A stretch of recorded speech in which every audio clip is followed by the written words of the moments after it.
ناظرین کرام السلام علیکم۔ ہم آپ کے سامنے ایک ایسی گائے کی حقیقت بیان کریں گے جو اس وقت ہزاروں لوگوں اور بچوں کی جانیں لے چکی ہے، ہزاروں افراد کو بے گھر کر چکی ہے اور نہ جانے کتنے ہی انسانوں نے اس گائے اور اس سے جڑی پیشگوئیوں کے باعث اپنی جانیں قربان کر دی۔ دوستو، یہ ہے ریڈ ہائفر یعنی سرخ بچھیا۔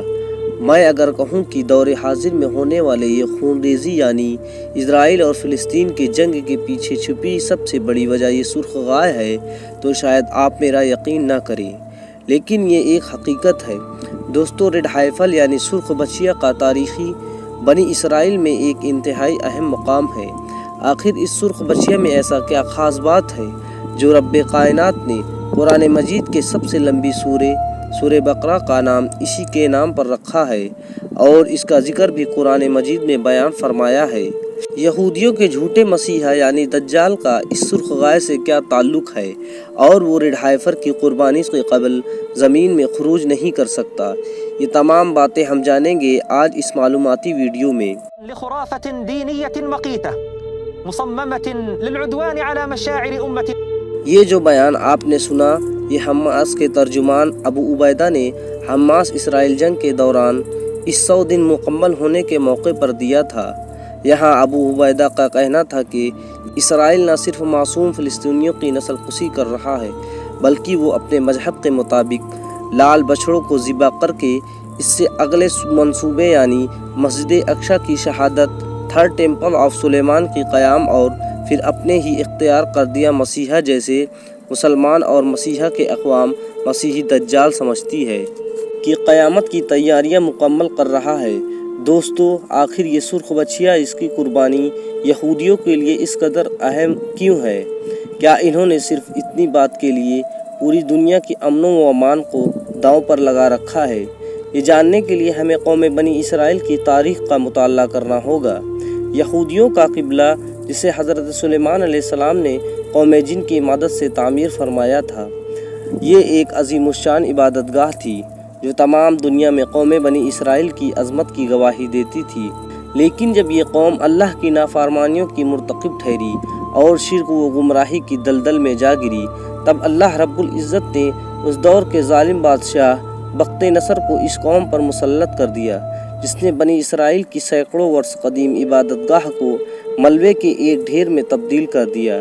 زمانہ بدلا۔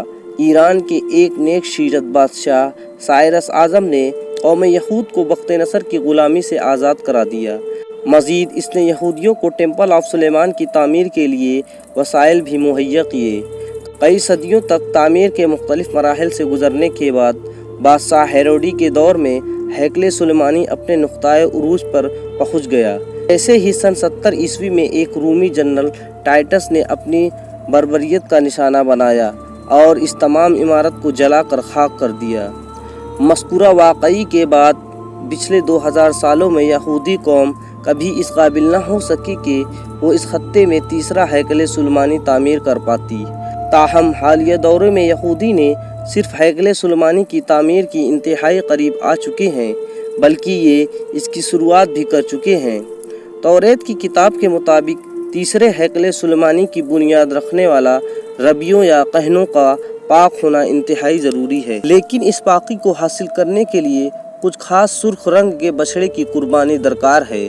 مذکورہ بچڑوں کو جلا کر ان کے راکھ سے ربیوں کو غسل دے کر ربیوں کو پاک کرنا جیونسٹ یہودیوں کے مذہب کا ایک حصہ ہے اور یہ ہیکل سلیمانی کی بنیاد اٹھانے کی پہلی رسم ہے۔ ملک اسرائیل میں ٹیمپل انسٹیٹیوٹ کے نام سے ایک ایسی آرگنائزیشن قائم کی گئی ہے جس کا مقصد تھرڈ ٹیمپل آف سلیمان کا راہ ہموار کرنا اور اسے پائے تکمیل تک پہنچانا ہے۔ ٹیمپل انسٹیٹیوٹ نامی یہ ادارہ پچھلے کئی دشکوں سے ایسے بچڑوں کی تلاش کر رہا ہے کہ جو سر سے پاؤں تک سرخ رنگ کا ہو، جس کا کوئی ایک بال بھی کوئی دوسرا رنگ کا نہ ہو، یہاں تک کہ ان کا خر یعنی پیروں کے نچلے حصے بھی سرخ رنگ کے ہو۔